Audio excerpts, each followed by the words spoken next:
नमस्कार। आज मैं आपको जन्म कुंडली के चतुर्थ भाव के स्वामी से जुड़ी कुछ विशेष जानकारियां देने वाला हूं। चतुर्थ भाव सुखों का होता है। अब सुख भाव का स्वामी कहीं भी बैठेगा तो अपने किस तरह के प्रभाव देने का काम करेगा, आज मैं वही आपको बताऊंगा। या ऐसा बोल सकते हैं कि आज का जो विषय है वो ये है कि ऐसा कौन सा काम है जिसे करने पर आपको सुख की प्राप्ति होगी। अब यहां पहले मैं आपको कुछ छोटी सी बात समझाता हूं, उसे थोड़ा समझिए। सुख जो है, कुछ लोग कहेंगे कि भौतिक सुख संसाधन जो होते हैं, भौतिक जो वस्तुएं होती है भोग विलास की, वही सुख है। और कुछ कहेंगे घर परिवार का साथ होना, अच्छा सम्मान होना, या फिर एक अच्छी प्रतिष्ठा, अच्छा एक सामान्य जीवन भी चल रहा हो, कम भी भौतिक संसाधन हो, लेकिन इज्जत मान सम्मान, घर परिवार का साथ, घर परिवार में अच्छा व्यवहार, मानसिक शांति अगर अच्छी हो तो ये अच्छा सुख है। तो इसमें अलग अलग आप विरोधाभास कर सकते हैं या अलग अलग आप अपने हिसाब से सोच सकते हैं। लेकिन अगर मैं आपको कहूं कि एक सुख का प्रभाव देखा जाए तो वो जन्म कुंडली के चतुर्थ भाव से देखा जाता है। अब ये व्यक्ति की अपनी समझ है या व्यक्ति का अपना स्वभाव है कि उसे शांति किस सुख में मिलती है। कुछ लोग होंगे जो आध्यात्मिक पूजन ध्यान जैसे कार्यों को करके ये सोचते होंगे कि यही सुख है हमारे लिए। तो कोई लोग पूजा पाठ के काम में जुड़ते और प्रसन्न होते कि क्या आनंद है, क्या सुख है। और कुछ भोग विलास में लिप्त रहकर सोचते होंगे कि इससे बढ़िया सुख तो कोई हो ही नहीं सकता। तो ये सारी की सारी जो बातें हैं ये चतुर्थ भाव से नियंत्रित होती है। अब सुख भाव का स्वामी है तो अंतर कैसे करेंगे कि कौन सा सुख व्यक्ति को चाहिए। तो इसमें बड़ा रोल होता है चतुर्थ भाव के स्वामी का। देखो, आज के भौतिक युग में देखा जाए तो हर व्यक्ति को चाहिए कि सुख सुविधा की वस्तु धन हो, जिससे वो अपने सुखों की वस्तु घर गाड़ी या और भी सुख संसाधन के लिए जो भी सामग्री होती है भौतिक रूप में वो खरीद सके। सभी का मन है। लेकिन जिनके भी चतुर्थ भाव से शुभ ग्रहों का संबंध होता है, उसमें भी शुभ ग्रहों में विशेषकर गुरु का, केतु का। अब केतु आप कहेंगे शुभ ग्रह कैसे, तो केतु में आध्यात्मिक दृष्टिकोण से केवल जोड़ के बता रहा हूं कि जिन भी ग्रहों का एजेंडा ये रहता है कि वो आपको धार्मिक प्रभाव देने का काम करे, धार्मिक क्षेत्र में जोड़ने का काम करे, तो ऐसे ग्रह विशेष रूप से देखने को मिलता है कि व्यक्ति को आध्यात्मिक सुखों के लिए आगे बढ़ाते हैं। गुरु जैसा ग्रह ज्ञान का कारक है, धार्मिक ग्रह है, इसलिए देखने को मिलता है कि गुरु का प्रभाव चतुर्थ भाव में आने पर व्यक्ति को किसी चीजों की चाहत नहीं होती। मतलब आप कहेंगे जैसे एक व्यक्ति के चतुर्थ भाव में गुरु है, अब उसे कोई बोल रहे हैं कि देखो तुम तो ऐसे ऐसे काम कर लो, इससे बहुत पैसा आएगा, तुम्हारा ये गुण अच्छा है, तुम बड़ा अच्छे से सकते हो, तुम सलाह अच्छे से देते हो, तुम अच्छे तरीके से बातचीत करते हो, तुम एक काम करो लोगों को सलाह दो, लोगों को गाइड करो, पढ़ाओ। और आजकल तो ऑनलाइन काम चल रहा है, तुम एक काम करो ऑनलाइन जोड़ लो, बड़ा पैसा आएगा, बड़ा तुम्हारे पास लाखों करोड़ों का टर्नओवर हो जाएगा, ऐसा काम कर लो। अब वो ठहरा गुरु के प्रभाव वाला व्यक्ति, वो बोल रहा है कि नहीं क्या हो जाएगा, ज्यादा पैसे कमा लूंगा तो खाना तो वही दो रोटी है ना, वो तो मुझे अभी भी मिल रही है, मुझे बस अपनी ओर से पढ़ाना है। जैसे देखो अभी शायद कुछ दिन पूर्व ही एक तो कल की बात है, जो आनंद कुमार नाम सुना होगा आपने, जो वो सुपर 30 पिक्चर वाले, मतलब जिनके ऊपर पिक्चर बनी थी, तो उन्होंने अपना चैनल चालू करा शायद सुपर इन्फिनिटी नाम से। अब इस नाम से उन्होंने चैनल चालू करा, गणित वो बेसिक से पढ़ा रहे हैं, तो अब अच्छी बात है वो। लेकिन उन्होंने क्या बताया कि मैं कोई इसके लिए फीस नहीं लूंगा, जो पहले भी नहीं लेता था आज भी नहीं लूंगा, बेसिक से चालू करूंगा। और शायद 2 क्लास तो डाल भी थी, कल भी डाली, आज भी डाली, मतलब 7 दिन पहले भी डाली थी। तो कहने की बात क्या है कि वहां पर गुरु का प्रभाव देखने को मिलता है कि उनके अंदर पढ़ाने का, लोगों को बच्चों को सिखाने का गुण है, उनको आगे बढ़ाने का गुण है, वहां गुरु वाली प्रवृत्ति है। वहां पर राहु वाली या वहां पर शुक्र वाली प्रवृत्ति नहीं आ रही, वहां प्रवृत्ति आ रही कि मैं कैसे उनके लिए अच्छा कर सकूं, कैसे उनको ज्ञान दे सकूं, कैसे बच्चों की सहायता कर सकूं। अब वो थोड़ी भी फीस रखते, अब मैं कहूँ ज्यादा भी रखते तो भी बच्चे तो जुड़ते, क्योंकि इतना अच्छा पढ़ाने वाला व्यक्ति अगर कुछ फीस लेकर के पढ़ाता तो बहुत से लोग जुड़ जाते और उनके लिए आसान भी रहता। लेकिन वैसा नहीं किया उन्होंने। उन्होंने फ्री में चालू करा, निःशुल्क चालू करा सबको पढ़ाना, और बेसिक से चालू करा बिल्कुल कि सभी के काम आ जाए। तो ये होता है गुरु का प्रभाव। और गुरु का प्रभाव क्या करता है, आपको जीवन काल में अन्य के लिए अच्छा करने वाला बनाता है और उसमें आपको सुख मिलता है। उनको सुख मिल रहा है कि बच्चों को पढ़ाएंगे, बच्चों को आगे बढ़ाएंगे तो सुख मिलेगा। और किसी व्यक्ति को हो सकता है कि भौतिक संसाधन जैसे शुक्र हो, मान लो चतुर्थ भाव में शुक्र हो या चंद्रमा ऐसे प्रभाव वाला हो जो शुक्र के प्रभाव वाला हो, तो ऐसी स्थिति में व्यक्ति की सुख की चाहत हो जाएंगी। अच्छा खाऊं, अच्छा पहनूं, अच्छा रहूं, अपने आसपास अच्छी चीजें रखूं। चतुर्थ के शुक्र का संबंध या तो चतुर्थ का स्वामी शुक्र हो, या चतुर्थ के स्वामी के साथ में शुक्र हो, या चतुर्थ भाव में शुक्र हो। किसी प्रकार से भी शुक्र का संबंध चतुर्थ भाव से बनने पर व्यक्ति सुखों के लिए ऐसे काम करता है जो दिखावे वाले हो। यानी घर बनाया, ऐसा बनाया कि चार लोग देख करके जाए, भले कर्जे में खुद फंस जाए, लेकिन घर ऐसा बनाएंगे जो चार लोग देखे तो बोले वाह क्या घर बनाया है। तो ये दिखावे वाला जो काम है शुक्र में, राहु में, चंद्रमा में, जो चंद्रमा भी ऐसा जो शुक्र राहु के प्रभाव वाला हो उसमें बहुत ज्यादा।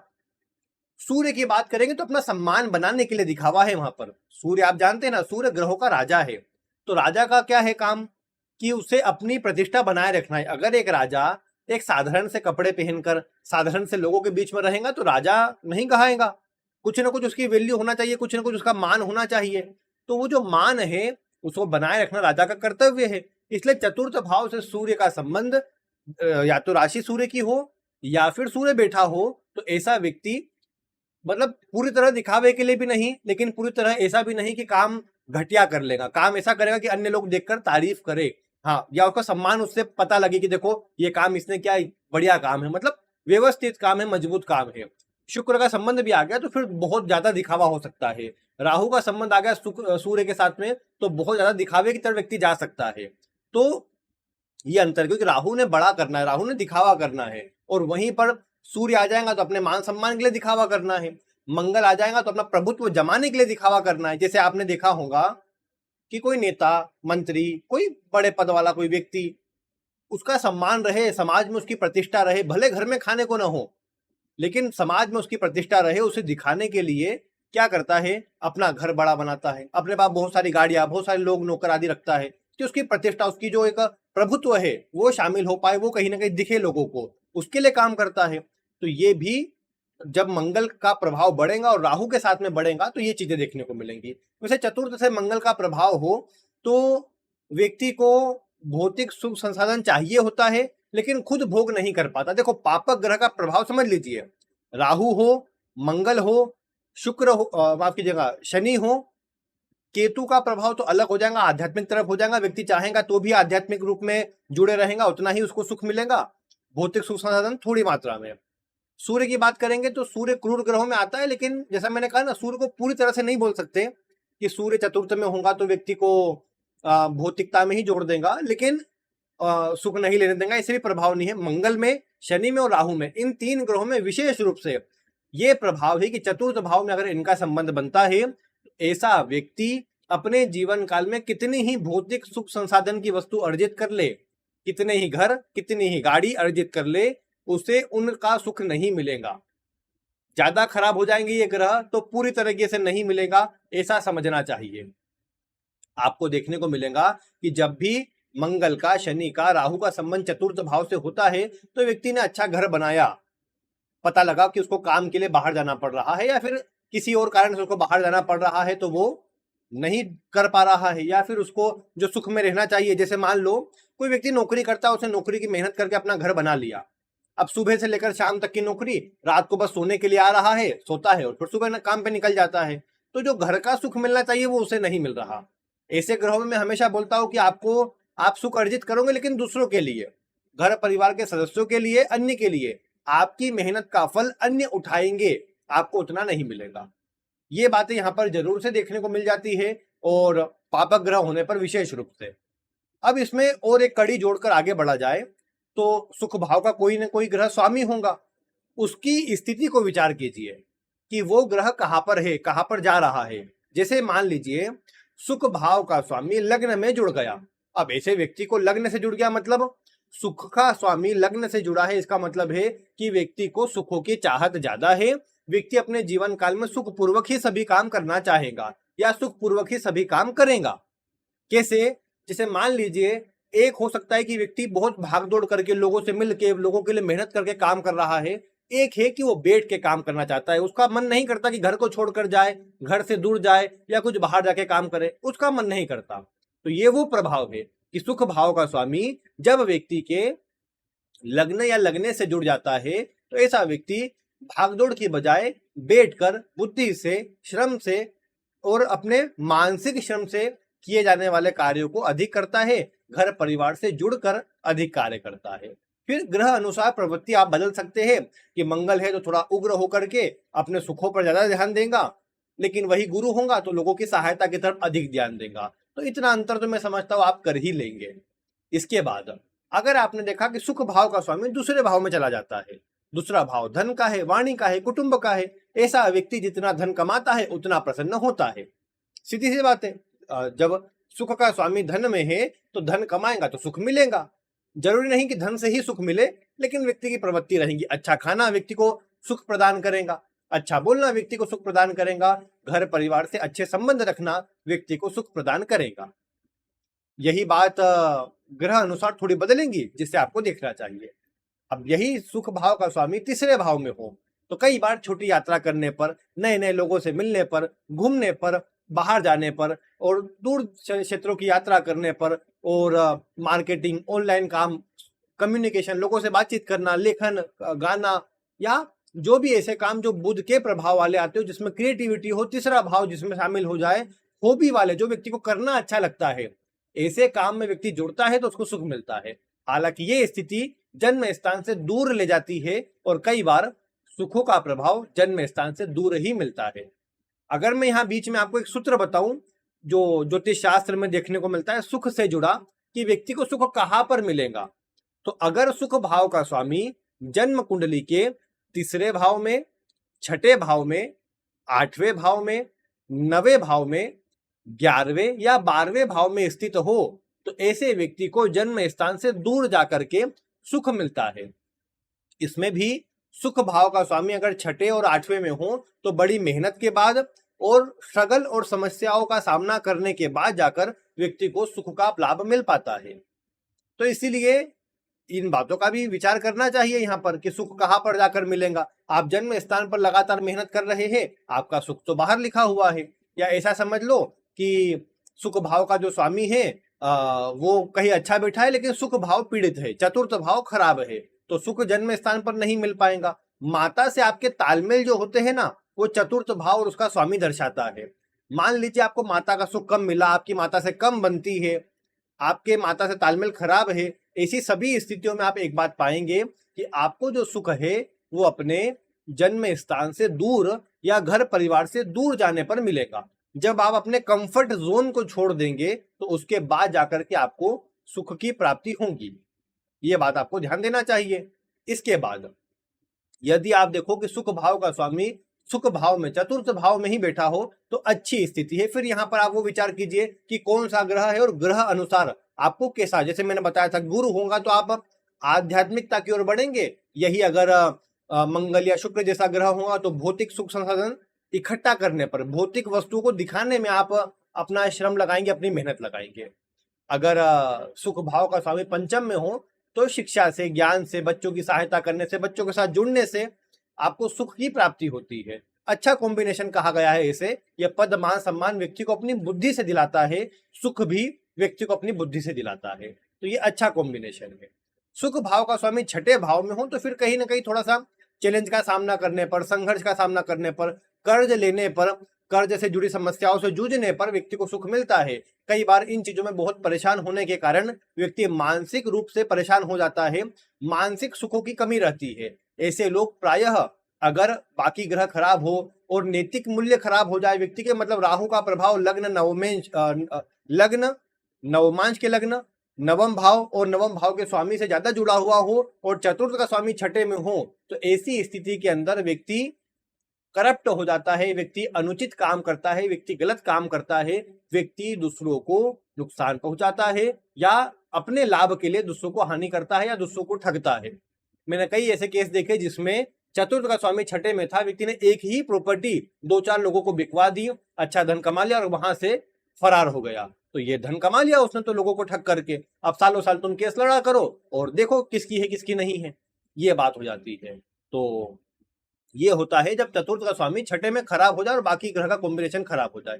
हर बार नहीं होगा, हर बार तो चैलेंज या परेशानी देखने को मिलेंगी जो खुद को व्यक्ति को मानसिक और शारीरिक रूप से परेशान करेंगी, ये देखने को मिलेगा। चतुर्थ का स्वामी सप्तम में हो तो जीवन साथी के साथ अच्छे संबंध रखने पर, विपरीत लिंग से कनेक्शन रखने पर, विपरीत का सम्मान करने पर, विवाह आदि से जुड़े कार्यों को करने पर या विवाह के बाद व्यक्ति को सुखों की प्राप्ति होती है। डे टू डे किए जाने वाले कार्यों को समय पर करना, अपनी डेली रूटीन सही बनाकर रखना व्यक्ति को सुख देता है, व्यक्ति को मानसिक प्रसन्नता प्रदान करता है। और यहाँ पर व्यक्ति हालांकि बहुत अधिक कामुक हो सकता है, कामुकता का प्रभाव व्यक्ति का बढ़ सकता है चतुर्थ का स्वामी सप्तम में होने पर। चतुर्थ का स्वामी अष्टम में हो तो यहाँ भी वही बात है कि डीप रिसर्च करना, गहराई से शोध करना, किसी चीजों को निकाल कर लाना, ये व्यक्ति को कहीं ना कहीं सुख दे सकता है। इन चीजों से व्यक्ति को सुख मिल सकता है क्योंकि अष्टम भाव रिसर्च का है। जितना व्यक्ति रिसर्च करेगा उतना प्रसन्न रहेगा। जितना ऐसी किताबों को जो मतलब रहस्य वाली हो, जैसे मिस्ट्री वाली कहानियों को सुनना, मिस्ट्री वाली कहानियों को पढ़ना, मिस्ट्री वाली वेब सीरीज आदि को देखना, मिस्ट्री वाली पिक्चरों को देखना, ये व्यक्ति के चंद्रमा को, चतुर्थ भाव को, सुख को अच्छा करता है। ये व्यक्ति को शुभ प्रभाव देने का काम करता है। तो अगर ऐसा व्यक्ति इन कार्यों से जुड़ेगा तो निश्चित रूप से अच्छा प्रभाव ले पाएगा। ये एक अच्छा कॉम्बिनेशन है विदेश में बसने का। चतुर्थ का स्वामी अष्टम भाव में हो तो ऐसा व्यक्ति विदेश जाकर बस सकता है, विदेश में परमानेंट सेटल हो सकता है। ये बात हो गई। अब चतुर्थ का स्वामी अगर नवम भाव में हो तो नवम भाव धर्म का है। धार्मिक कार्यों में जुड़ना व्यक्ति को अच्छा लग सकता है। लंबी यात्राएं करना, उच्च शिक्षा हासिल करना, ये सारे ऐसे काम हैं जो व्यक्ति को सुख प्रदान करने का काम करेंगे। व्यक्ति को हो सकता है अगर बलवान प्रभाव हो नवम के स्वामी का भी तो पिता से सुख मिल जाए, इसके प्रबल योग बन जाते हैं। चतुर्थ का स्वामी नवम भाव में बलवान हो तो ऐसा व्यक्ति अपने भाग्य से, अपने खुद की मेहनत से, खुद के द्वारा, खुद की बुद्धि ज्ञान से, खुद की शिक्षा से अच्छी मात्रा में धन, सुख, सुविधा और लाभ अर्जित कर पाता है, ये देखने को मिलता है। चतुर्थ का स्वामी दशम में हो तो अब ऐसा व्यक्ति अपने करियर में चाहेगा कि सुख मिले या बैठकर काम करना पड़े, कंफर्ट जोन में रहकर काम करेगा, थोड़ा आलस कर सकता है, लापरवाही कर सकता है, क्योंकि चतुर्थ का स्वामी मेहनत नहीं करवाता। चतुर्थ का स्वामी जहां भी जाएगा वहां आराम करवाएगा। आराम से काम करिए, क्या जल्दी है। लग्न में होने पर व्यक्ति आराम पसंद हो जाए, दशम में होने पर करियर को लेकर ये बातें बोल सकते हैं कि बैठकर काम करना या जमीन से जुड़ा काम करना या घर से जुड़े काम करना, ये व्यक्ति की प्रवृत्ति बढ़ सकती है। पोषण से जुड़े, जनता से जुड़ने से जुड़े, लोगों को पढ़ाने या सिखाने से जुड़े काम व्यक्ति ज्यादा कर सकता है। विशेषकर चतुर्थ और नवम का कनेक्शन, चतुर्थ और दशम का कनेक्शन पढ़ाने से जुड़े कार्यों के लिए अच्छा होता है। इसके बाद अगर चतुर्थ का स्वामी 11वें भाव में हो तो सुख का स्वामी 11वां इच्छा पूर्ति के भाव में है। ऐसा व्यक्ति अपने सुखों पर खर्च बड़ी मात्रा में करता है।